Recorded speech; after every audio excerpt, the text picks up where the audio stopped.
Você já viu um livro que parecia te encarar mesmo fechado? Não estou falando de uma capa estranha ou de um título perturbador.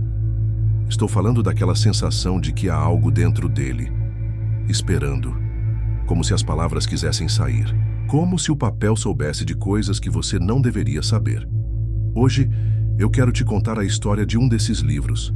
Ele não tem título na capa, não tem autor, editora, nem código de catálogo. E mesmo assim, foi rastreado, censurado e removido de bibliotecas por séculos. Não por conter mentiras, mas por conter algo que ninguém soube explicar. O que você está prestes a ouvir é o que restou dos registros de um manuscrito conhecido entre poucos pesquisadores como o Livro de Elenar, embora esse nome nunca tenha sido confirmado oficialmente. Ele surgiu pela primeira vez num inventário eclesiástico datado de 1583, arquivado em um convento franciscano em Portugal. O documento só dizia: livro não lido, livro perigoso, livro entregue. Nada mais. Nenhuma explicação.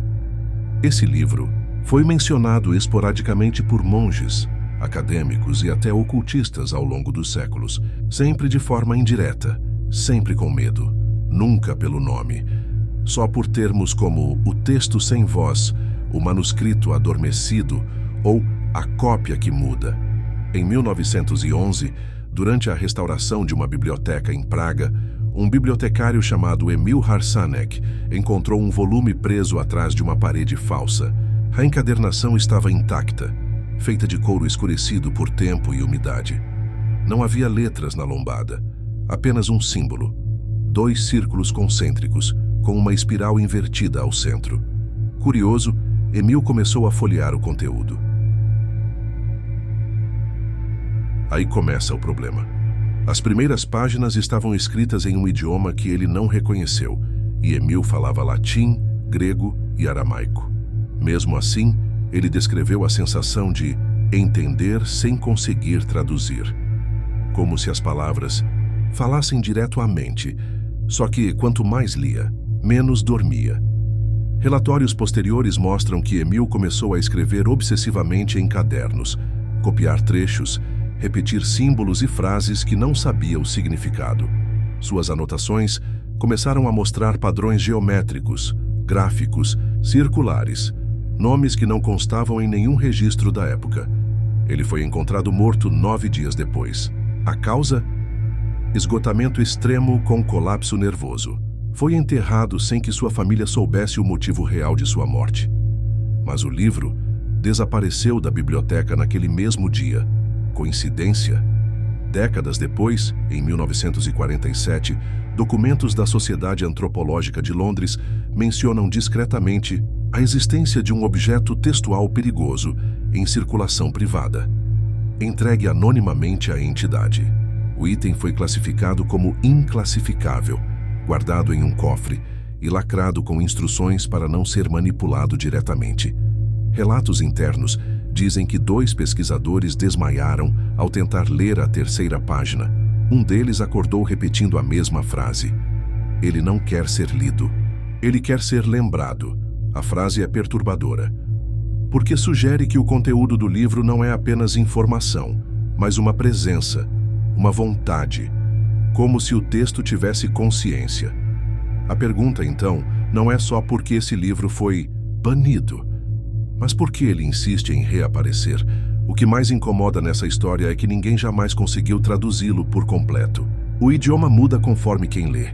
Para alguns parece grego, para outros hebraico. Há relatos de pessoas que viram apenas páginas em branco. E um caso, muito bem documentado, de um cético que queimou o livro por completo, apenas para encontrá-lo de volta na gaveta, 3 dias depois. As cinzas continuavam no chão, mas o livro estava intacto. Em 1978, um padre da Baviera chamado Lucas Wenner escreveu uma carta desesperada para o Vaticano pedindo instruções sobre um artefato textual que parece absorver a fé do ambiente. A carta foi interceptada e arquivada com a marca Index Prohibitorum, o antigo selo de livros banidos pela Igreja Católica. A Biblioteca do Vaticano nunca admitiu oficialmente que o tal livro foi incluído na lista. mas o número de referência, Forte 17 aparece em documentos cruzados de pelo menos 3 ordens religiosas, e todos os registros terminam com a mesma anotação: contenção sugerida, destruição ineficaz, separação necessária. Essa frase é o que mais intriga os estudiosos do oculto. Separação necessária. Separação de quê? Do livro e do leitor? Do conteúdo e do mundo? Ou do que vive dentro das páginas e o resto da realidade? Porque há quem diga que o livro não só ensina, ele muda quem lê. E não da forma bonita como as histórias fazem, mas de uma forma mais física, como se as palavras fossem uma chave, como se cada frase abrisse uma porta, e no fim dessas portas não houvesse retorno. Talvez tudo isso seja apenas superstição. Mas se for, por que tantos morreram tentando provar que não era real? E se você acha que tudo isso é exagero, espera só até eu te contar o que foi encontrado dentro de uma parede em Lyon, durante uma reforma em 2006. Um livro trancado com correntes, um manuscrito antigo, com o mesmo símbolo da espiral invertida, e uma frase entalhada na madeira: "Não me leia, eu lembro por você." Mas essa parte da história ainda vai ficar mais estranha, porque esse livro, o de Lyon, também sumiu. E o que aconteceu com quem o encontrou? Bom, isso é o que vamos descobrir agora. Em Lyon, se chamava Antoine Berger, um pedreiro simples, pai de 2 filhos, que trabalhava há anos em restaurações de prédios históricos. Nada em sua vida indicava que ele se interessasse por ocultismo ou sequer por literatura antiga. Mas, segundo os colegas de obra, assim que ele viu o livro, algo mudou. Ele parou, ficou em silêncio, tocou a madeira como se fosse algo familiar. O livro estava preso por correntes enferrujadas, fixadas diretamente na alvenaria. Havia também um símbolo talhado na pedra, o mesmo círculo duplo com a espiral invertida. Antoine levou o objeto para casa, contra todas as instruções de segurança do projeto, e nos dias seguintes, sua esposa relatou comportamentos estranhos.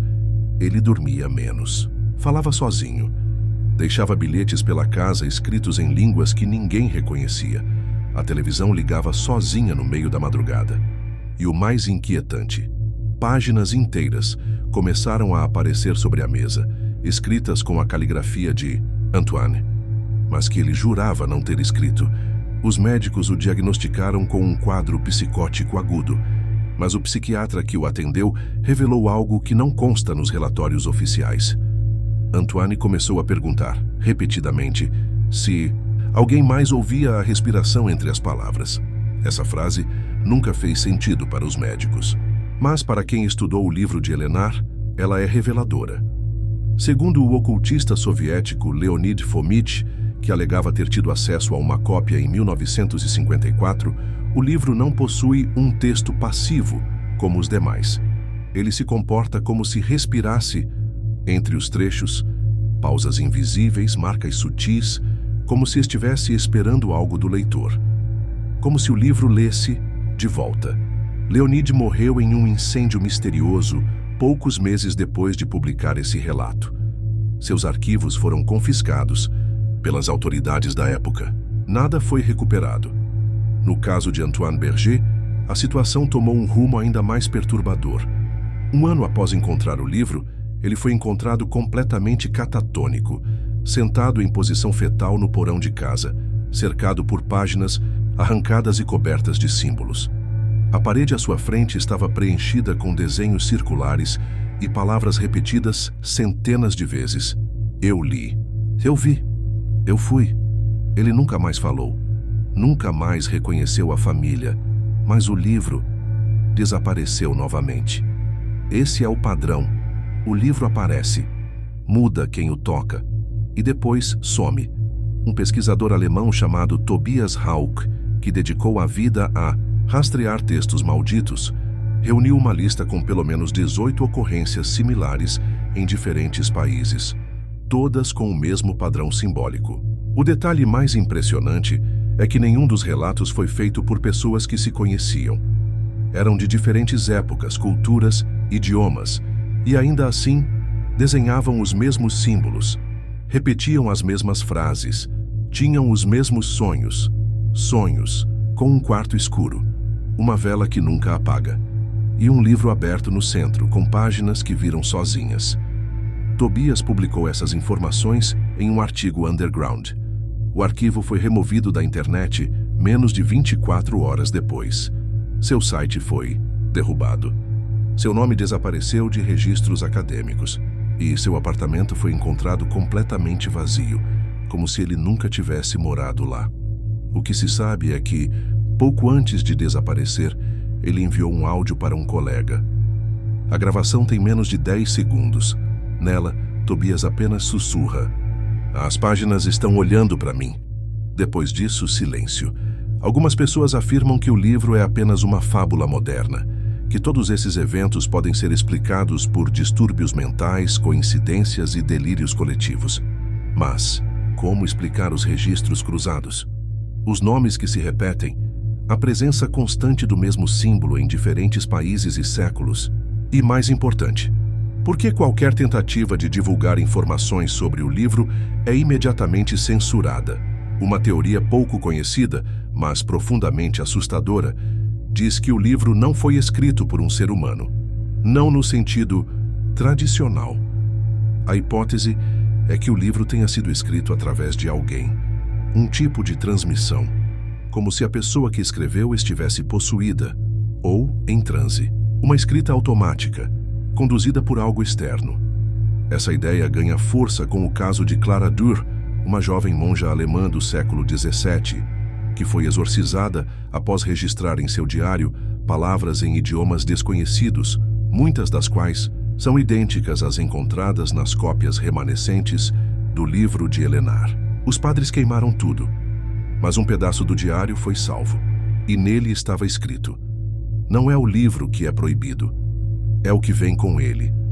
A frase ecoa até hoje entre os que ousam estudar o manuscrito, porque talvez o livro tenha sido banido não por causa do conteúdo, mas por causa da consequência.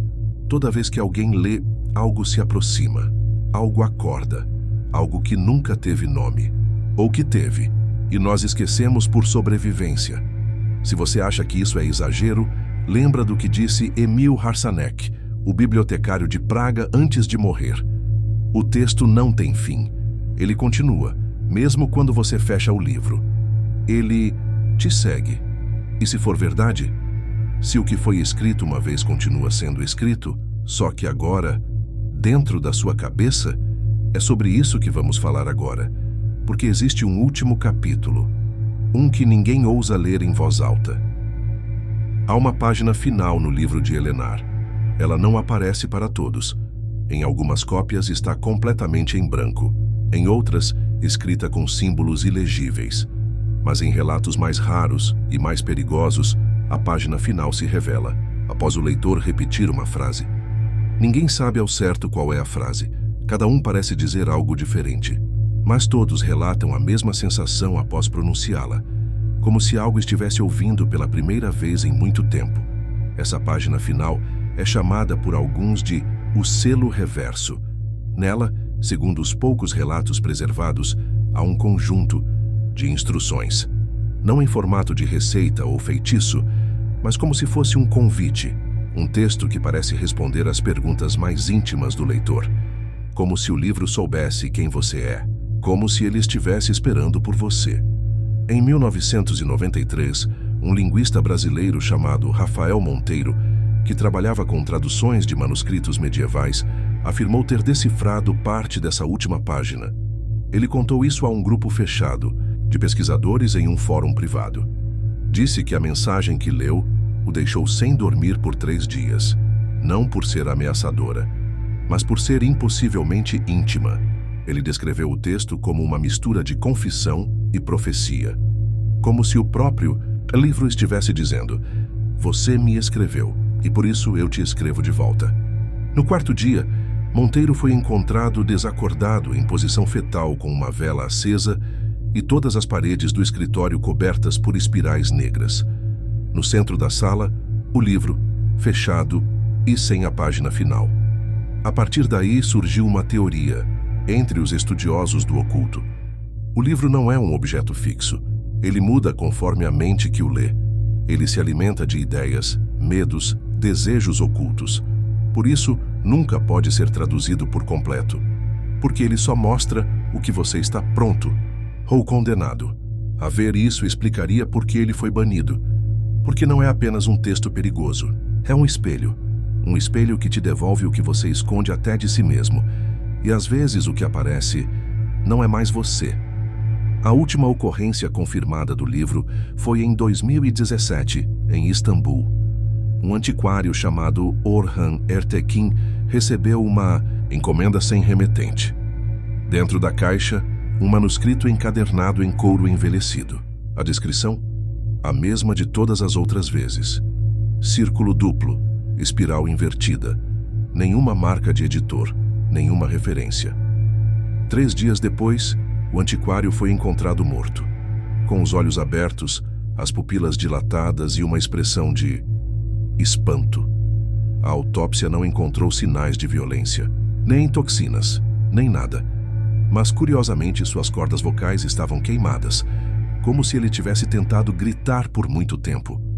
Desde então, o livro não foi visto novamente, ou pelo menos não foi mais relatado. E é aí que entra a parte mais inquietante. Há uma teoria, a mais temida, que diz que o livro já não é mais necessário, que o conteúdo dele se espalhou, que as palavras foram semeadas, aos poucos, ao longo do tempo, em frases, símbolos, padrões, em vídeos, em histórias como esta. Talvez você esteja pensando, isso é só uma narrativa, uma história de terror, nada mais. E talvez seja mesmo, mas e se for mais do que isso? E se o simples ato de ouvir ou de ler já for uma forma de tradução? Lembra da frase escrita na madeira em Lyon? Não me leia, eu lembro por você. E se agora você for à memória do livro? E se a partir deste momento ele começar a te seguir? Você pode tentar esquecer, pode desligar o vídeo, pode pensar que era só ficção. Mas se nos próximos dias você começar a ver espirais onde antes não via, se palavras desconhecidas começarem a aparecer nos seus sonhos, se você acordar às 3h33 da madrugada, sem motivo aparente, sentindo como se alguém tivesse chamado seu nome, não se assuste. Ou melhor, se assuste sim, porque essa é a hora que ele mais gosta. E se você for a próxima pessoa a encontrar esse livro, não o leia em voz alta, não leia a última página, não repita o que não entende. E acima de tudo, nunca escreva de volta.